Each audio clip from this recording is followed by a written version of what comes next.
고린도전서 3장 16절 그리고 16절부터 23절입니다. 제가 먼저 받들어 읽겠습니다. 너희는 너희가 하나님의 성전인 것과 하나님의 성령이 너희 안에 계시는 것을 알지 못하느냐. 누구든지 하나님의 성전을 더럽히면 하나님이 그 사람을 멸시하시리라. 하나님의 성전은 거룩하니 너희도 그리하니라. 아무도 자신을 속이지 말라. 너희 중에 누구든지 이 세상에서 지혜 있는 줄로 생각하거든 어리석은 자가 되라. 그리하여야 지혜로운 자가 되리라. 이 세상 지혜는 하나님께 어리석은 것이니 기록된 바 하나님은 지혜 있는 자들로 하여금 자기 꾀에 빠지게 하시느니라 하였고, 또 주께서 지혜 있는 자들의 생각을 헛것으로 아신다 하셨느니라. 그런즉 누구든지 사람을 자랑하지 말라. 만물이 다 너희 것임이라. 바울이나 아볼로나 게바나 세계나 생명이나 사망이나 지금 것이나 장래 것이나 다 너희의 것이요 너희는 그리스도의 것이요 그리스도는 하나님의 것이니라. 아멘. 오늘 본문을 이해하려면 3장 전체의 내용을 이해해야 되기 때문에 제가 간략하게 말씀드리도록 하겠습니다. 사도 바울은 고린도 교회 성도들이 사람을 따라 파벌을 만드는 행위를 어린아이와 같은 신앙임을 지적하며 사역자의 역할과 사역자의 의미를 설명하게 됩니다. 사역자는 하나님이 맡기신 사역을 감당하는 하나님의 종일 뿐입니다. 은사와 맡은 임무가 다른 것은 능력의 차이가 아닌 역할의 차이일 뿐입니다. 그래서 자기가 일한 대로 자기의 상이 있는 것입니다. 그리고 지난주 설교입니다. 우리가 사람을 기초하여 무엇인가를 쌓아 올리게 되면 반드시 심판날에 다 태워져 아무것도 남지 않게 될 것이며, 우리가 예수 그리스도를 기초로 하여 세워나가면 불 가운데 거룩하게 남아있게 될 것입니다. 물론 이 남긴 공적에 따라 구원이 결정되는 것은 아니지만 불타서 남아있는 것이 하나도 없다면 구원은 받되 부끄러운 구원이 될 것입니다. 오늘 본문은 사람을 중심으로 분쟁하는 고린도 교회 성도들에 대해 계속되는 사도 바울의 꾸지람입니다. 그 가운데 정말 새로운 개념이 등장합니다. 바로 우리가 주님의 성전이라는 것입니다. 우리는 너무나 이 개념에 익숙해서 별 감흥이 없지만 이 이야기를 들은 고린도 교회 성도들은 아마도 이렇게 얘기할 것 같습니다. 제가 성전이라고요? 헐, 레알, 이런 반응을 보일 것입니다. 왜 우리가 주의 성전이며 그러기에 우리가 어떤 삶의 자세로 살아야 하는지 말씀드리고 세상의 지혜에 대한 하나님의 관점을 말씀드리도록 하겠습니다. 결국 사도 바울은 마지막 3장에 다시 핵심 주제로 돌아옴으로써 이 긴 논증을 마무리합니다. 사도 바울의 고린도 교회 성도들에 대한 이 질책이 하나님이 우리에게 향하는 질책의 소리로 듣길 원하며 바른 신앙과 바른 믿음으로 굳건하게 세워져 나가는 저와 여러분이 되시길 예수님의 이름으로 소망합니다. 사도 바울은 고린도 교회 성도들에게 이렇게 말합니다. 16절입니다. 너희는 너희가 하나님의 성전인 것과 하나님의 성령이 너희 안에 계시는 것을 알지 못하느냐. 아마도 고린도 교회 성도들은 이 개념, 너희가 성전이라는 이 개념을 처음 들어보았을 것입니다. 그러나 이 개념은 우리 주 예수 그리스도가 이전에 하신 말씀입니다. 요한복음 2장 19절에서 21절입니다. 예수께서 대답하여 이르시되 너희가 이 성전을 헐라 내가 사흘 동안에 일으키리라. 유대인들이 이르되 이 성전은 46년 동안에 지었거늘 내가 3일 동안에 일으키겠느냐 하더라. 그러나 예수는 성전된 자기 육체를 가리켜 말씀하신 것이라. 유대인들이 예수님의 말씀을 알아듣지 못했던 것처럼 고린도 교회 성도들도 이 개념이 너무나 낯설었을 것입니다. 내가 성전이라고요? 라고 반응했을 것이라는 겁니다. 사랑하는 성도 여러분, 성전이 무엇이라고 생각하십니까? 하나님이 함께 하시는 곳, 하나님이 임재하시는 곳이라고 알고 계실 것입니다. 만약 하나님이 함께 하시지 않으면 그 성전은 뭐가 되죠? 건물이 되는 겁니다. 지난 수요일 사무엘상 강해 때 하나님의 영광이 떠난, 하나님의 임재하지 않는 언약궤는 괴짝에 불과하다고 말씀드렸듯이 하나님이 함께 하시지 않으면 성전은 건물에 불과합니다. 그러므로 교회가 교회되기 위해서는 하나님의 영광이 반드시 임해야 하는 것입니다. 그러면 그런 관점에서 보게 되면 그러면 우리 안에 하나님의 영이 계시면 우리는 뭐가 됩니까? 하나님의 성전이 되는 겁니다. 우리가 주님을 진정으로 믿는다면 우리 안에 성령님이 임하게 되고 우리는 거룩한 주의 성전이 되는 겁니다. 그러나 우리가 반드시 명심해야 할 것은 하나님의 영광이 떠나면 성전이 건물되듯이 우리 안에 있는 성령님도 떠날 수 있다는 사실을 잊어서는 안 됩니다.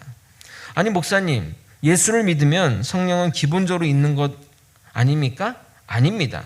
하나님의 영광이 떠나듯이 성령도 소멸될 수 있습니다. 데살로니가전서 5장 19절은 이렇게 말합니다. 성령을 소멸하지 말며. 우리가 계속되는 죄악과 불순종의 삶을 살게 되면 성령은 소멸되게 됩니다. 그렇게 사도 바울의 이 꾸지람은 너희 안에 성령님이 계시는데 성령을 소멸시키겠냐며 혼을 내는 것입니다. 하나님은 그런 자를 반드시 멸하시는데 왜냐하면 하나님의 성전을 더럽힌 자를 하나님이 내버려 두실 분이 아니시기 때문입니다. 17절입니다. 누구든지 하나님의 성전을 더럽히면 하나님이 그 사람을 멸하시리라. 하나님의 성전은 거룩하니 너희도 그러하니라. 이 본문은 이 몸에 대한 순결 이런 이야기를 하려는 것은 아닙니다. 그 이야기는 또 다른 본문에서 이야기를 할 것입니다. 교회인 우리가 죄악으로 교회됨을 포기해서 또는 훼손해서는 안 된다는 것을 말하고자 하는 것입니다. 그러면 사도 바울이 지적하는 죄, 즉 성령을 소멸시키는 죄가 무엇일까요? 그것을 알아야 이어지는 본문의 내용들이 명확하게 이해가 됩니다. 그 죄는 바로 교만입니다. 교만은 스스로 높아지려는 마음입니다. 이 교만의 끝은 반드시 하나님을 향해 나아가게 됩니다.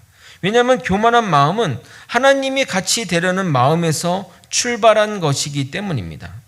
뱀이 하와를 유혹한 포인트가 바로 이 포인트입니다. 왜 선악과를 하나님이 먹지 말라고 하는 줄 알아? 너가 먹으면 하나님같이 될 것을 걱정돼서야, 염려해서야 라고 하면서 이렇게 그 유혹을 했다는 겁니다. 그러므로 인간 죄성의 근원, 모든 죄의 근원이자 원죄의 핵심이 바로 교만입니다. 모든 죄가 여기서 파생한 것입니다. 교만은 높아진 마음입니다. 그래서 교만한 자들은 스스로 지혜 있다고 착각합니다. 그들은 자신의 판단 기준이 옳기에 남을 볼 때 평가하는 자리에 서서 판단하고 더 나아가 저래선 안 돼, 저래서 되겠어 라고 정죄하게 되는 겁니다. 남을 쉽게 평가하고 판단하는 사람 중에 진정으로 지혜로운 사람을 본 적이 없습니다. 정작 남을 잘 평가하고 판단하는 사람 중에 자신에 대한 평가나 판단은 또 참지 못합니다. 하나님을 믿는 지혜로운 사람은 교만해질 수가 없습니다. 하나님 앞에 서면 우리가 가지고 있는 모든 것이 아무것도 아니기 때문에 하나님 앞에서 교만한 자가 있을 수 없다는 겁니다. 교만하다는 자는 하나님 앞에 서지 못했다는 겁니다. 그런 자들은 정말 남에 대해 말하기보다, 하나님 앞에 교만하지 않은 지혜로운 자들은 남에 대해 말하기보다 그냥 묵묵히 기도함으로써 하나님의 일하심을 바라봅니다. 스스로 지혜롭다고 생각하는 자들은 착각하는 것이니까, 지혜롭지 않은데 스스로 지혜롭다 생각하니까 착각하는 거니까 결국 그것이 자신을 속이는 자가 됩니다. 우물안 개구리처럼 자기 잘난 맛에 사는 겁니다. 우리의 판단은 우리의 어떤 짧은 경험이나 우리가 접한 세상의 일부분을 보고 판단하는 겁니다. 이 불완전한 것을 가지고 판단하니 판단이 옳을 수 있겠습니까? 없습니다. 그래서 예수님은 이렇게 말씀하시는 겁니다. 요한복음 8장 15절입니다. 너희가 육체를 따라 판단하나 나는 아무것도 판단하지 아니하노라. 예수님도 판단하지 않는데 우리가 어찌 판단할 수 있겠습니까? 우리가 판단해도 우리의 육체, 그러니까 우리의 어떤 경험, 우리의 그 얄팍한 지식으로 판단할 뿐이라는 겁니다.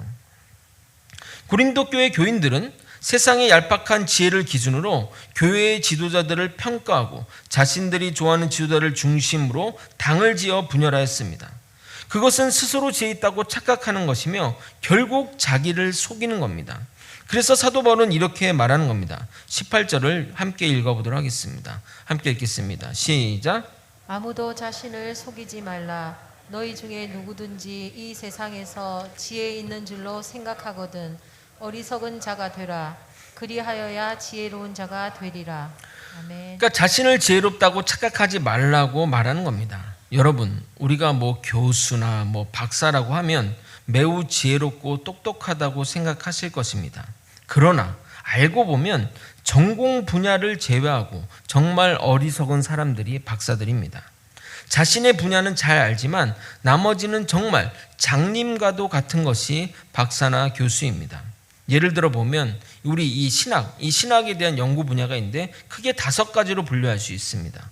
구약과 신약과 같은 성경 신학이 있고, 성경 전체의 메시지를 종합하여 정리한 조직 신학이 있고, 기독교 역사를 연구하는 역사 신학, 그리고 설교와 교회 개척, 운영 이런 실천적인 부분에 대한 실천 신학이 있고 성교 신학이 있습니다. 그리고 그 밑에 또 세부적인 뭐 엄청나게 그런 과목들이 엄청 많습니다. 예를 들어 내가 신약 박사라고 하면 신약을 다 알겠거니 생각하지만 전공은 그 중에 마태복음 또는 마가복음, 에베소서 뭐 이런 같은 것들을 전공합니다. 그러니까 신약 박사라고 표현하기보다는 마태복음 박사, 뭐 누가복음 박사 그게 맞을 것입니다. 마태복음을 전공한 교수가 마태복음을 수업할 때는 그 수업이 깊이가 있고 또 좋지만 뭐 교수님이 마태복음만 가르칠 수 있습니까? 뭐 다른 신약 관련된 과목도 가르칩니다. 그래서 그 교수가 로마서를 가르치면 어떻게 하는 줄 아십니까? 저희와 같이 공부하고 가르칩니다. 비하하는 것이 아니라 그 교수님에게 로마서를 질문하면 즉각적인 답이 안 나옵니다. 전공이 아니니 기대해서는 안 되는 것입니다. 그러므로 평생 연구해서 그 분야의 권위자가 되었다고 하지만 정말 전체 그 학문 중에 조그만 일부만 깊게 아는 것입니다. 그런데 신학만 이렇게 범위가 넓습니까? 다른 모든 학문 분야도 정말 넓고 넓습니다.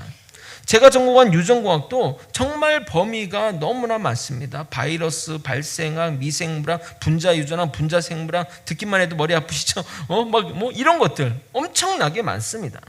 우리가 아는 것은 정말 세상의 극히 일부분입니다. 저도 마찬가지입니다. 제가 고린도전서를 알면은 얼마나 알겠습니까?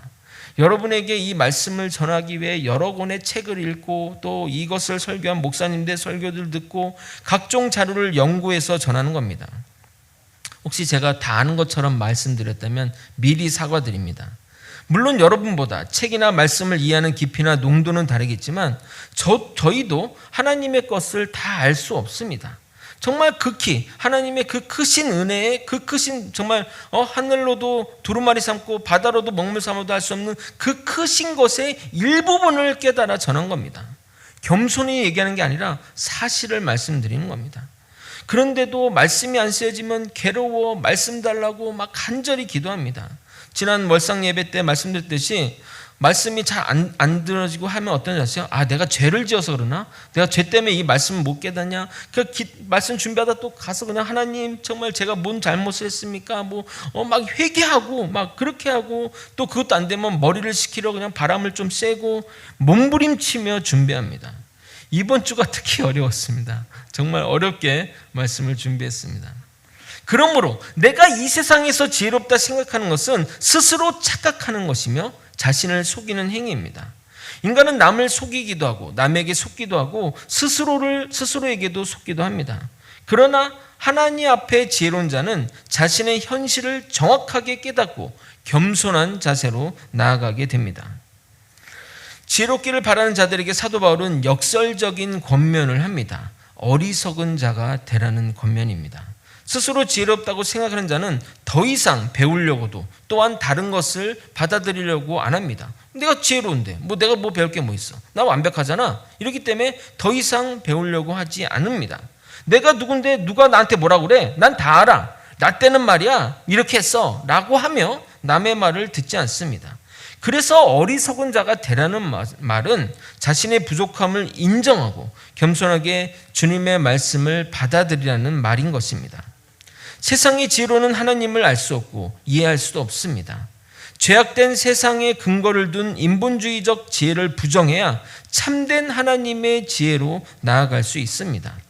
생각해 보십시오. 지금 시대가 적자 생존, 무한 경쟁의 그 시대 아닙니까? 세상에서 원수를 사랑하는 말이 어떻게 말이 됩니까? 이 경쟁에서 살아나려면 저 원수를 죽여야만 내가 살 수 있는데 말입니다. 겉옷을 달라면 속옷까지 내어달라고요? 그게 말이 됩니까? 자신을 희생해서 남을 도우라는 것은 말이 안 됩니다. 남는 거. 재활용 보내기 전에 그냥 옷은 줄 수 있어도 어떻게 내가 입고 있는 옷을 줄 수 있냐 이 말입니다. 그런데 예수님은 그렇게 하셨습니다. 죄인인 우리를, 아니 원수된 우리를 위해 십자가에 돌아가셨습니다. 돌아가시면서 나를 죽이려는 저 무지한 자들에게 죄를 돌리지 말라고 기도하셨습니다. 내가 죽어도 너를 저주하겠어 라고 하는 이 세상에, 그렇게라도 해야 속이 풀리는 세상에서 말입니다. 이 세상의 지혜와 하나님의 지혜는 결코 양립될 수 없는, 정말 양자택일만 할 수 있는 그런 것임을 우리는 명심해야 합니다. 사도 바울은 이렇게 고백합니다. 빌립보서 3장 7절에서 9절입니다. 제가 좋아하는 성경 구절이기도 한데 같이 한번 읽어보도록 하겠습니다. 함께 읽겠습니다. 시작. 그러나 무엇이든지 내게 유익하던 것을 내가 그리스도를 위하여 다 해로 여길 뿐더러 또한 모든 것을 해로 여김은 내 주 그리스도 예수를 아는 지식이 가장 고상하기 때문이라. 내가 그를 위하여 모든 것을 잃어버리고 배설물로 여김은 그리스도를 얻고 그 안에서 발견되려 함이니 내가 가진 이는 율법에서 난 것이 아니요 오직 그리스도를 믿음으로 말미암은 것이니 곧 믿음으로 하나님께로 난 의라. 사도 바울은 세상에서 유익했던 모든 것을 다 해로 여기고 심지어 배설물로, 똥으로 여겼다는 말입니다. 그리고 오직 그리스도 예수만을 아는 지식을 취하겠다는 겁니다. 왜냐하면 예수 그리스도 안에서 발견되기 위해서입니다. 그러므로 주님 안에서 지혜로운 자는 선한 일에는 지혜롭게 행동하고 세상의 악과 그런 것에는 어리석은 자가 되어야 할 것입니다. 로마서 16장 19절입니다.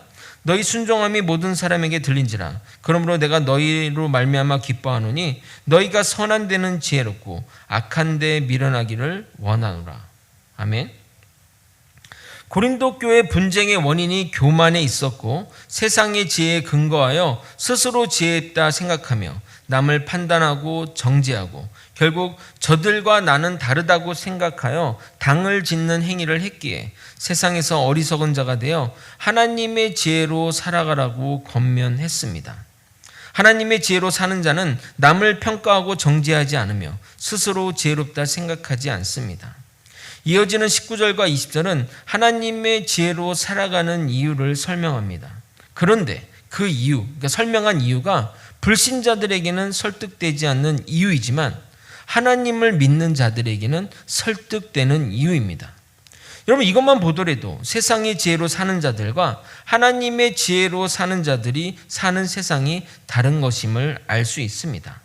같은 공간, 같은 시간, 같은 장소에 살아도 다른 가치관과 다른 생각으로 살아가기 때문입니다. 하나님의 지혜로 살아갈 이유는 하나님께 있어서 세상의 지혜로 살아가는 것이 미련하고 헛것이기 때문입니다.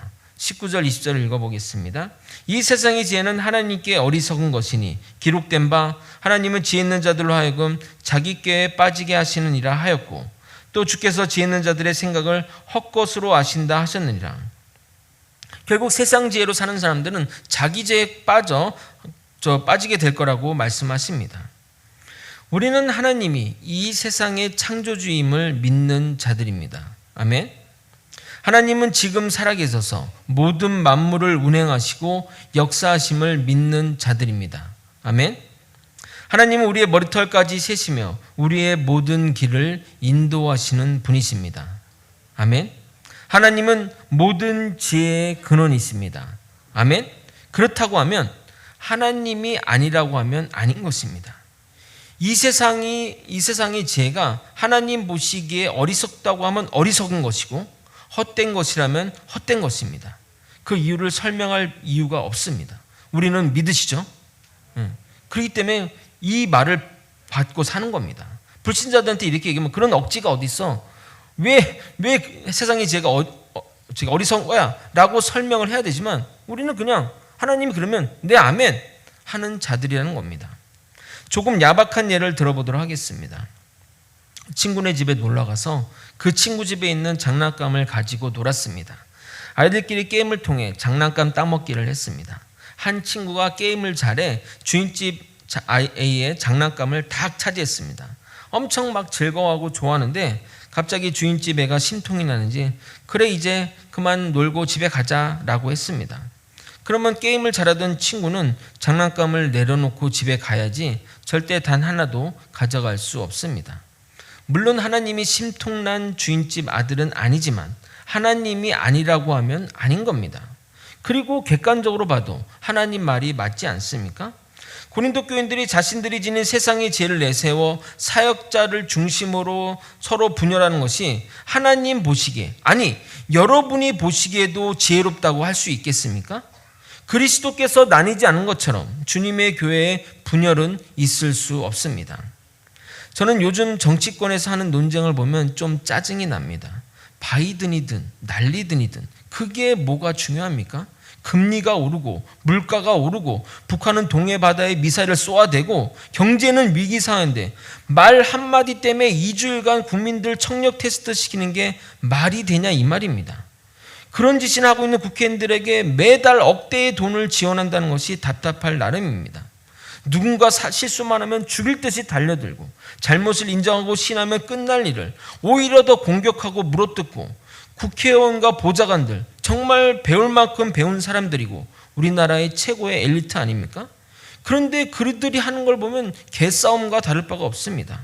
그것만 봐도 정말 세상의 지혜가 얼마나 어리석은지 얼마나 헛것인지 확인 가능합니다.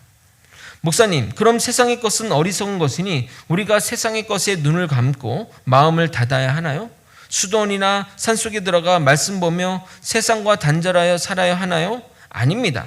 고린도 교회 성도들의 다툼은 세상의 지혜와 가치를 가진 자신들이 진리이고 자신이 믿는 것이 옳게 자신들만 구원에 이른다고 당을 지어 다툰 것이지 세상 사는 것을 놓고 다툰 것이 아닙니다.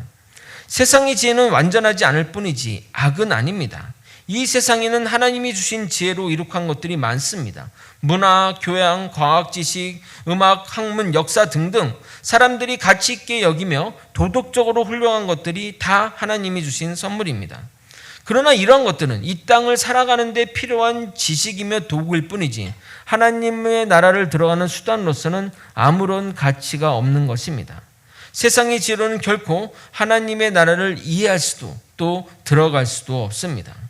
우리가 이 땅을 살아갈 때 하나님의 말씀을 기준으로 두고 판단하며 인간의 지혜를 의존하지 말고 하나님의 뜻이 무엇인지 분별하며 그런 일들에 힘쓸 때 세상에서도 지지 않고 하나님 뜻 가운데 살아가게 되는 것입니다.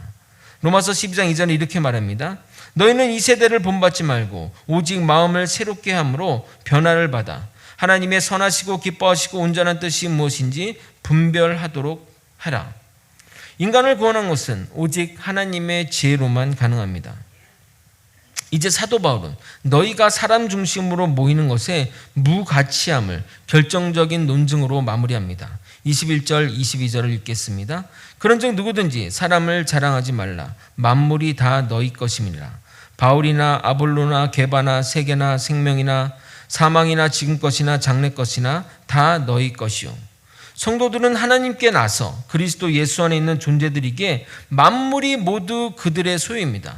성도들의 소유가 된 만물은 세계나 생명이나 사망이나 지금 것이나 장래 것이나 다 포함되어 있고 바울이나 아볼로나 게바와 같은 사역자들도 포함되어 있습니다.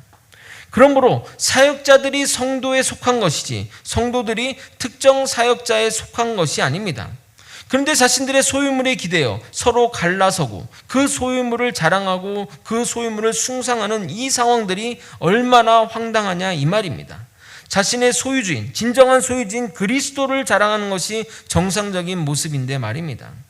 사도 바울은 계속해서 사역자들을 너희를 돕는 일꾼, 종, 청지기 너희의 소유임을 강조함으로써 사역자를 숭상하며 파벌로 나뉠 존재가 아님을 강조하였습니다. 만약 일단의 무리들이 나는 산일파야, 나는 구치파야, 서로 가방을 자랑하며 가방을 막 숭상하고 가방 너무 귀해서 밖으로 못 다니겠어요 하면서 막, 그래서 너는 어떻게 그런 가방을 하니, 서로 욕하고 비하한다면 여러분 어떤 생각이 드실 것 같습니까? 한심하다고 생각되지 않겠습니까? 하지만 그게 우리 인간들의 모습입니다. 나는 뭐 구찌 뭐 어쩜 이렇게 하면서 얼마나 자랑하고 다닙니까? 남자로 따지면 뭐 벤츠파와 뭐 BMW파가 나눠 서로 자랑하며 서로 갈려 살아가는 모습이라 하겠습니다. 또 다른 예를 한번 들어보겠습니다. 아버지가 자식을 사랑해서 하버드 대학 교수를 과외 선생으로 붙여주고, 유명 아이돌 가수를 댄스 선생으로 붙여주고, 유명한 축구 선수를 운동 코치로 붙여주었다면 하버드 대학 교수, 아이돌 가수, 축구 선수가 대단합니까? 아니면 그 아들이 대단합니까? 아들이 대단한 것 아닙니까? 하나님은 고린도 교회 성도들을 고귀한 신분의 소유자로 부르셨는데 그 신분을 망각하고 자신에게 붙여진 선생을 자랑으로 삼고 있으니 그 어리석음을 지적하고 있는 겁니다. 마지막으로 23절 함께 읽도록 하겠습니다. 함께 읽겠습니다. 시작. 너희는 그리스도의 것이요 그리스도는 하나님의 것이니라. 아멘. 거제 소망교회 성도 여러분, 이 논증의 처음의 시작을 기억하십니까? 16절에 너희는 하나님의 성전이고 하나님의 성령이 너희 안에 계시다고 시작했습니다. 정확히 16절과 이 23절은 대꾸를 이루며 논점의 시작으로 나아가게 됩니다. 이 논쟁의 핵심은 우리의 주권의 소유와 본질을 말하는 겁니다. 만물이 우리의 것이고 우리는 교회인데 교회는 그리스도에게 속해 있습니다. 교회의 머릿돌이 주 예수 그리스도이시기 때문입니다. 그러기에 우리가 예수님의 주권을 인정할 때에만 온 우주 만물의 상속자로서 영적인 부요함을 누릴 수 있는 겁니다. 쉽게 말해 우리 집안에 집과 부동산이 있습니다. 집안의 모든 재산을 소유한 아버지의 유일한 아들로서 아버지의 재산을 물려받으려면 아버지의 주권을 인정해야만 상속자로서 유산 상속이 가능한 것입니다. 아버지는 한 분이시기에 우리는 다른 누구를 자랑하며 다른 사람의 주권을 인정할 이유가 없습니다. 만약 우리가 우리의 소유물인 부동산을 자랑하고 숭상하고 살아간다면, 또는 집을 사랑하고 막 자랑하고 살아간다면 어리석어도 너무 어리석은 인생을 살아가는 것이 될 것입니다. 말씀을 정리하겠습니다. 우리는 주의 성령이 함께하는 주님의 교회입니다. 교회를 교회되지 못하게 하는 죄악을 우리는 떨쳐버려야 합니다. 그 중에 가장 큰 죄악은 바로 교만입니다. 교만한 자는 스스로 지혜롭다 생각하는 자들로서 자신의 얄팍한 지식으로 남을 평가하고 정죄하고 판단합니다. 세상의 지혜로는 하나님을 알 수도 없고 구원에 이를 수도 없는데 인간은 세상의 지혜를 자랑하며 세상의 지혜로 교만하게 행동하니 하나님 보시기에 얼마나 한심스러운 일이 아니겠냐 이 말입니다. 하나님은 명확하게 말씀하십니다. 세상의 지혜는 어리석고 헛것이라고 말입니다. 이 땅에 살면서 세상의 지혜가 헛것임을 깨닫게 되길 소망합니다. 다시 한번 마지막으로 사도 바울은 사람을 자랑하지 말라고 강조합니다. 그 이유는 만물이 우리의 것이고 우리는 그리스도의 것이기 때문입니다. 우리에게 붙여진 사람들, 우리가 누리는 세상의 것들, 생명과 죽음도, 지금과 미래도 다 하나님이 우리에게 주신 것입니다. 그러므로 우리는 주님만 의지하며 나아가면 되는 것입니다. 주님을 아는 지식이 가장 고상합니다. 세상의 모든 것을 해로 여기며 주님을 위하여 모든 것을 배설물로 여기며 그리스도 안에서 발견되는 저와 여러분이 되시길 예수님의 이름으로 소망합니다. 좀 어려운 찬양이지만 찬양과 함께 기도의 자리로 나아갔으면 좋겠습니다.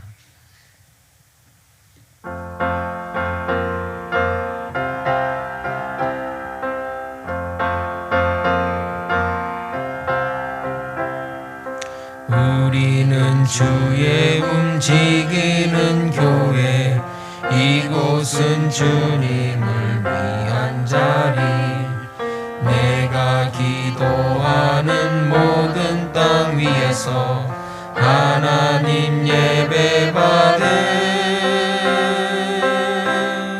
그날을 고대하네. 나의 노래로 주님의 성전을 지으리. 높임을 받으소서. 이스라엘 찬송 중 거하신 주님은 거룩하십니다. 두 손 들어 주님의 보좌를 만들고 온 마음 다해 경배하리. 구름 날개 사이에 임하신 것처럼 내 위에 임하소서. 하나님 우리가 이곳에 섰으니 이 땅을 치유하소서. 이 하나님 우리가 어디에 있든지 주를 높이리다. 열방들아 주님을 송축할지어다. 그 발 아래 입 맞추라.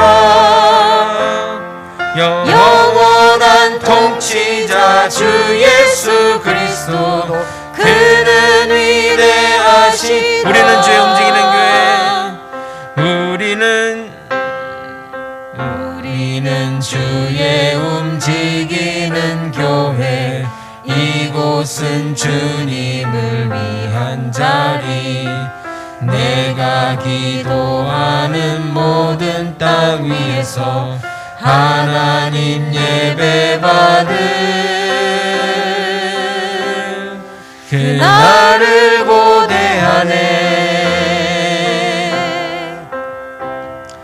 신앙생활에서 가장 중요하며 선행되어야 할 것은 자신의 정체성입니다. 믿는 자의 정체성은 주님이 함께하는 교회입니다. 주님이 나뉠 수 없듯이 주님의 교회 또한 분열하고 나뉠 수 없습니다. 주님 안에서 세상의 자랑과 지식이 다 의미 없습니다. 내가 세상에 무엇을 하던 사람이든, 내가 얼마나 많이 배우고 얼마나 많은 재산이 있든 전혀 중요하지 않습니다. 모든 것을 다 해로 여기고 배설물로 여겨야 할 것입니다. 오직 주의 이름이 영광받고 우리가 분열되지 않는 교회의 모습으로 주님이 영광 받으셔야 합니다. 절대 분열하지 맙시다. 절대 나뉘지 맙시다. 오직 주의 영광만 생각합시다. 주의 이름 부르며 기도의 자리로 나아가도록 하겠습니다. 주여! 하나님 아버지, 주님의 부르신 아버지 하나님의 교회란 이 정체성을 붙들고 살아가는 아버지 주의 백성들 되게 도와주시옵소서. 우리가 어떤 상황에서도 주님 바라보는 것을 놓치지 않게 도와주옵시고 하나님의 뜻 가운데 살아가는 믿음의 백성들이 되게 도와주시옵소서. 아버지, 우리가 가지고 있는 세상의 지혜가 얼마나 어리석고 헛된 것임을 깨닫게 도와주옵시고 아버지, 그런 것들을 붙들며 살아가지 않는 아버지 우리가 되게 도와주옵소서. 세상에 내가 무엇을 했든, 세상에 어떤 재산이 있든, 세상에서 어떤 위치에 있든 아버지 그것은 다 어리석고 회고 아무것도 아님을 깨닫게 도와주옵소서. 사도 바울의 입술의 고백처럼 다 해로 여기며 배설물로 여기며 온전히 주님의 영광 돌릴 수 있는 아버지 우리가 되게 도와주옵소서. 아버지, 내가 겸손히 무릎 꿇고 주님께 나아간다면 다른 사람들을 포용하고 용납하며 하나님 뜻 가운데 살아갈 수 있음을 고백합니다. 내가 무엇이간데 남을 판단하고 정죄하며 내가 무엇이간데 다른 사람들의 있던 것들을 얘기하겠습니까? 온전히 주님께 무릎 꿇고 나아갈 때 하나님의 영광이 우리에게 임할 줄 믿습니다. 주님, 우리를 교회를 교회되게 하시며 하나님의 성령이 거하는 아버지 전이 되게 도와주옵소서. 절대 교만한 죄, 아버지 정말 남을 판단하고 정죄하는 죄, 자신을 스스로 지혜롭다 생각하는 그 죄를 온전히 벗어버리고 하나님께 무릎 꿇고 죄인임을 고백하며 아무것도 쓸모없는 존재라고 입술로 고백할 수 있는 아버지 믿음의 사람들이 다 될 수 있도록 이끌어 주시고 인도하여 주시옵소서. 주님, 이끌어 주시옵소서. 우리의 마음이 하나님께 향하기 원합니다. 하나님 뜻 가운데 살아가기 원합니다. 언제나 주님만 바라보며 살아갈 수 있도록 이끌어 주시고 인도하여 주시옵소서. 사랑이 많으신 하나님 아버지, 하나님 뜻 가운데 살아갈 때 오직 주의 영광만 생각하며 살아가게 도와주시옵소서. 우리에게 주어진 모든 것들이, 세상의 모든 것들이 다 해고 또 배설물로 여긴다는 그 사도 바울의 고백이 우리의 고백이 되게 도와주시옵소서.